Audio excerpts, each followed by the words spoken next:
Right, ఇంకా bulletin లో breaking news చూస్తున్నాము. నిషేధిత భూముల పేరుతో రాష్ట్ర శాఖ మంత్రి పొంగులేటి శ్రీనివాస్ రెడ్డి భారీ స్కామ్ చేస్తున్నారని మాజీ మంత్రి బీఆర్ఎస్ నేత హరీష్ రావు ఆరోపణలు గుప్పించారు. ఇది పేలని బాంబులా ఉందని ఆయన వ్యాఖ్యానించారు. బీఆర్ఎస్ ఎమ్మెల్యే హరీష్ రావు మంత్రి పొంగులేటి శ్రీనివాస్ రెడ్డిని లక్ష్యంగా చేసుకుని చేసిన ఈ ఆరోపణలు తెలంగాణ రాజకీయాల్లో తీవ్ర చర్చకు దారితీశాయి. నిషేధిత భూముల జాబితాను అడ్డం పెట్టుకుని వేల కోట్ల అవినీతి జరుగుతుందని, వసూళ్లు ముగిశాక భూములను జాబితాను తొలగిస్తున్నారని ఆయన ఆరోపించారు. కాంగ్రెస్ ప్రభుత్వం అధికారంలోకి వచ్చాక ఎన్ని ఎకరాలను నిషేధిత జాబితాలో చేర్చారు, ఎన్నింటిని తొలగించారు అనే అంశంపై ప్రభుత్వం వైట్ పేపర్ విడుదల చేయాలని హరీష్ రావు డిమాండ్ చేశారు. 22A కింద 1,00,00,000 ఎకరాల భూములు ఇక 1,00,00,000 ఎకరాలకు పైగా నిషేధిత జాబితాలో ఉన్నాయని, వాటిని వెంటనే ఆన్లైన్లో పెట్టి ప్రజలకు అందుబాటులో ఉంచాలని ఆయన కోరారు. ధరణిలో మార్పుల పేరుతో విలువైన భూములను బ్లాక్ చేసి సెటిల్మెంట్లకు పాల్పడుతున్నారని హరీష్ రావు విమర్శలు గుప్పించారు. మంత్రి పొంగులేటి ఈ ఆరోపణలను తిప్పికొడుతూ గత బీఆర్ఎస్ ప్రభుత్వ హయాంలో భూముల విషయంలో అక్రమాలు జరిగాయని కౌంటర్ ఇచ్చారు.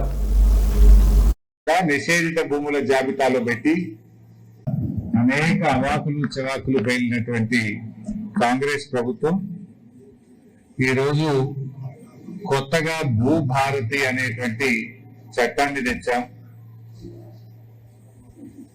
బాబు కొద్దిగా సౌండ్ తక్కువ పెట్టినాను. భూభారతి అనే చట్టాన్ని తెచ్చాం. ఇదేదో ప్రజలకు బాగా మేలు చేస్తుందని చెప్పి ఊదరగొట్టినారు. అది భూభారతి కాదు, అది భూహారతి అయిపోయింది. ఇవాళ భూభారతి వచ్చిన తర్వాత 22A కింద 1,00,00,000 ఎకరాల భూములు పెట్టినారు. అంటే నిషేధిత భూముల జాబితాలో లక్షల ఎకరాలు పెట్టి డబ్బుల వసూళ్లకు పాల్పడతా ఉన్నారు. స్వయంగా ఆయన ఒక ఆయన ఉంటాడు, ఏది పేలని బాంబుల శాఖ మంత్రి, తుసు బాంబులు ఉంటాయి, పేలని బాంబుల శాఖ మంత్రి పొంగులేటి. ఆయన నుంచి మొదలుకుంటే మండల స్థాయి వరకు కూడా నిషేధిత భూముల జాబితాలో పెట్టి ఇవాళ ప్రజల ఉసురు పోసుకుంటా ఉన్నారు. ఆనాడు మీరు ఏం చెప్పిండ్రు, నిషేధిత భూములన్నీ తీసేస్తామని చెప్పి ఇవాళ 1,00,00,000 ఎకరాలు దాటింది నిషేధిత భూముల జాబితా. అది బయట పెట్టండి. హైకోర్టు కూడా చెప్తుంది నిషేధిత భూముల జాబితాను ఆన్లైన్ లో పబ్లిక్ డొమైన్ లో పెట్టండి అని. నిజాలు ప్రజలకు తెలుస్తాయి కదా, ఏది పెట్టిండ్రు ఏది పెట్టలేదో తెలుస్తుంది కదా. ఎందుకు నిషేధిత భూముల జాబితా ఆన్లైన్ లో పెట్టలేరు? ఎందుకు కొత్తగా మీరు భూములు పెట్టుకుంటూ పోతున్నారు? ఇంకా పెద్ద స్కామ్ జరిగింది. త్వరలోనే అన్ని భూముల వివరాలు బయట పెడతాం.